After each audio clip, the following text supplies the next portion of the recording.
हरियाणा में विधानसभा चुनावों में अब ज्यादा दिन नहीं रह गए हैं। हालांकि सभी राजनीतिक दलों ने अपनी कमर कस ली है, लेकिन इसके बावजूद यदि हम मौजूदा हालातों पर नजर डालें तो इस बार के चुनावों में भी मुख्य मुकाबला कांग्रेस और बीजेपी के बीच ही दिखाई दे रहा है। आपको याद होगा कि हाल ही में हुए लोकसभा चुनावों में कांग्रेस और बीजेपी ने राज्य की 10 में से 5-5 सीटों पर जीत दर्ज की है। इनमें से यदि विधानसभा वाइज बात करें तो 46 सीटों पर कांग्रेस तो 44 सीटों पर बीजेपी की बढ़त रही है। यही वजह है कि 2024 का हरियाणा विधानसभा चुनाव बेहद रोचक होने जा रहा है। इस बीच बड़ी खबर यह आ रही है कि कांग्रेस ने अंदर ही अंदर अपने प्रत्याशी फाइनल करने शुरू कर दिए हैं। फिलहाल इनमें से करीब 18 विधानसभा सीटों पर उम्मीदवार तय कर लिए जाने की खबर सामने आ रही है। दोस्तों नमस्कार, मैं हूं संजय कपूर और आप देख रहे हैं सिटी मेल न्यूज। तो चलिए आपको बताते हैं कि हरियाणा की किन विधानसभा सीटों के लिए कांग्रेस ने अपने उम्मीदवारों के नाम फाइनल कर लिए हैं।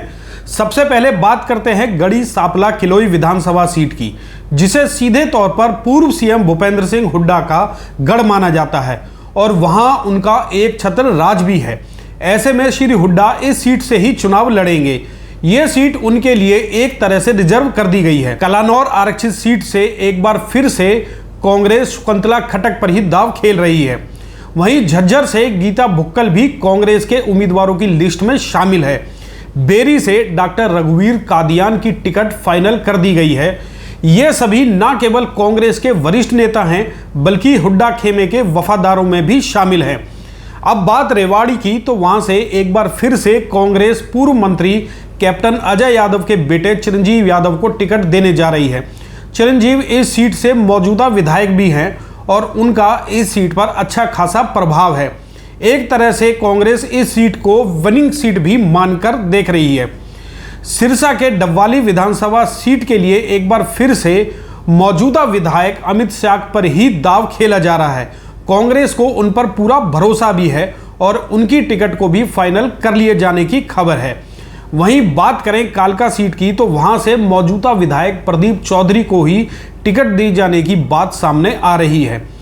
थानेसर सीट से कांग्रेस अशोक अरोड़ा पर दांव खेलने जा रही है। अशोक अरोड़ा कभी इनेलो के प्रदेश अध्यक्ष रह चुके हैं और बाद में इनेलो छोड़कर कांग्रेस में शामिल हो गए थे। 2019 के विधानसभा चुनावों में वो थोड़े से वोटों के अंतर से ही चुनाव हारे थे।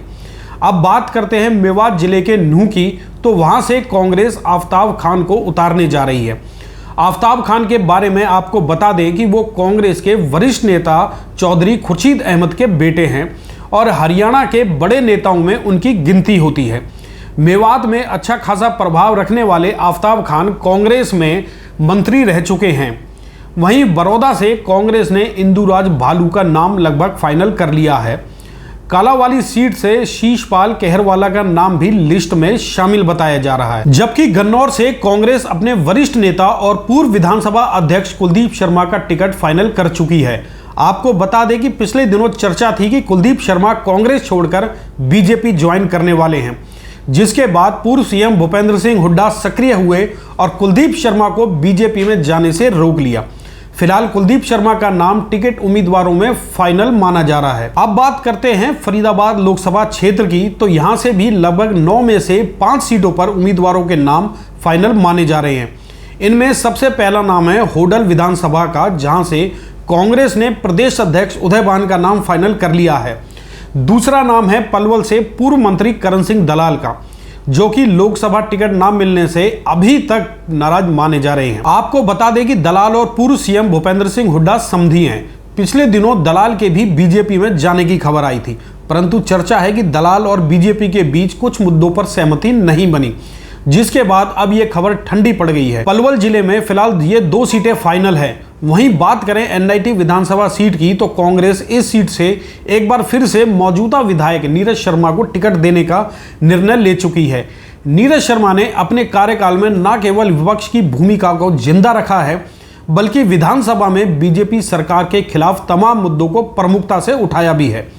अब बात करते हैं बड़कल विधानसभा क्षेत्र की, तो इस सीट से कांग्रेस विजय प्रताप को टिकट देने का निर्णय ले चुकी है।